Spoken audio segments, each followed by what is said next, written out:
Sa pagnanais na mapalakas ang kampanya kontra iligal na droga sa Bongo Island, Barangay Litayen, Parang Maguindanao del Norte, inanunsyo ng 2 miyembro ng Bangsamoro Transition Authority o BTA na magbibigay sila ng tig 10,000 pesos na pabuya sa sinumang makapagtuturo o makakahuli ng mga sangkot sa iligal na droga. Ayon kay BTA Member of the Parliament Suwaib Commander Gordon Oranon, bahagi ito ng kanyang matibay na paninindigan na tuluyang masugpo ang iligal na droga sa kanilang nasasakupan. Gate niya, bibigyan ng 10,000 pesos ang sinumang makatutulong sa paghuli ng mga individual na sangkot sa iligal na aktibidad. Kasabay nito, binigyang diin ni Oranon ang kahalagahan ng pagtutulungan ng mga barangay officials, komunidad at law enforcement agencies upang mapanatili ang kapayapaan at kaayusan sa Bongo Island at sa buong bayan ng Parang.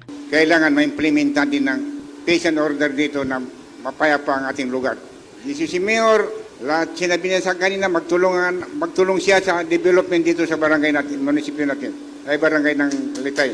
Samantala, nagpahayag din si BTA Member of Parliament Dr. Ibrahim Ibay ng parehong hakbang sa isinagawang Information Education Campaign on Anti-Drug Abuse and Terrorism sa lugar. Layunin ng pagbibigay ng pabuya na mahikayat ang publiko na makiisa sa kampanya laban sa iligal na droga at mapabilis ang pagkakahuli sa mga sangkot dito. Are mga chairman, mga lopo, mga konsyal, na challenge Rakanobaya, sa manera ba nakataon niyo po na, anong po na kaya sintikan ko sa paganay? Na did not top ko, di tanong road drama out. Rufa Mokalid, NDBC, Bida Balita.